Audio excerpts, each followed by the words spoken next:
Ciao a tutti, prima che tutti quanti siamo presi dal Capodanno ormai imminente, volevo approfittare per fare a tutti quanti gli amici della pagina gli auguri di Capodanno e di un buon anno, un buon 2019.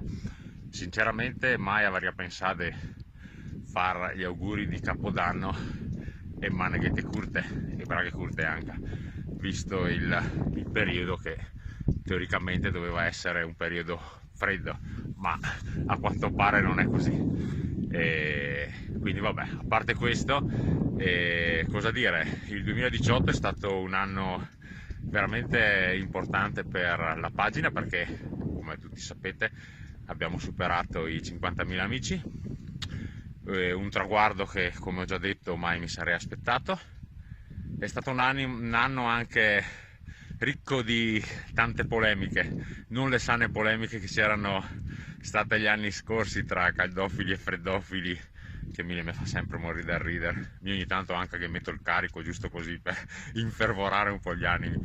Però a parte queste che sono polemiche sane, ci sono state anche polemiche secondo me proprio inutili e fuori luogo, che a volte mi hanno anche fatto pensare di mollare tutto, perché tanto è mi da Meteo Caprino non c'è poi niente se non la soddisfazione di vedere i sorrisi di tante persone che commentano felici i post. Però al di là di questo bisogna tenere duro, no? Quindi non sono un tipo che molla, quindi nonostante questo la pagina continua a rimanere aperta, a rimanere viva.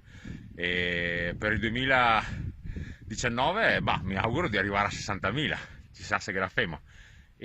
Ma al di là di questo auguro a tutti voi un terreno 2019, spero che vi porti quello che tutti quanti desideriate, in primo luogo la salute, che è quella sempre più importante.